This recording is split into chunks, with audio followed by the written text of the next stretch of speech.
Before history was written, the Nile decided who lived and who disappeared. In its dark, slow-moving waters, something ancient ruled beneath the surface. Silent, patient, unstoppable. The river fed Egypt, but it also took lives without warning. To the people who depended on the Nile, this power could not be ignored. It had to be worshipped, and so they gave it a name. Sobek, the crocodile god of the Nile, a god born from fear, survival, and respect for a force greater than any king.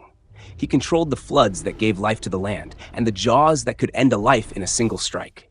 To honor Sobek was to survive the river. To forget him was to be swallowed by it. Sobek was not a god born in the sky or among the stars. He was born from the river itself. To ancient Egyptians, the Nile was unpredictable and absolute. It could nourish the land or destroy it without mercy. Sobek embodied this dual nature. He was both creator and destroyer, protector and predator. His form reflected this truth. The body of a man, combined with the head of a crocodile, one of the most feared creatures in Egypt. Crocodiles were not symbols of evil. They were symbols of power, survival, and dominance. By giving Sobek the form of a crocodile, the Egyptians acknowledged that true power does not ask permission. Sobek controlled the waters of the Nile. Each year, when the river flooded its banks, people believed Sobek had released the waters by his will. When the floods were generous, crops flourished and Egypt thrived. When they were violent, villages vanished and lives were lost. This was not punishment, it was balance. Sobek did not act with cruelty or kindness. He acted according to nature's law. To live beside the Nile meant accepting his rule. Because of this, Sobek was worshipped across Egypt, especially by those whose lives depended on the river. Fishermen prayed to him for safe passage. Farmers offered sacrifices in hopes of fertile soil. Soldiers called upon Sobek for strength, believing his ferocity would guide them in battle. Pharaohs, too, aligned themselves with Sobek, claiming his raw power as a symbol of royal authority. Some rulers even took his name, declaring themselves chosen by the crocodile god.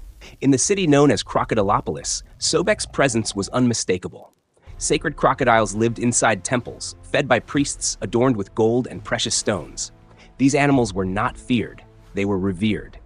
When a sacred crocodile died, it was mummified with the same care given to kings, sealed in tombs as a physical incarnation of the god himself.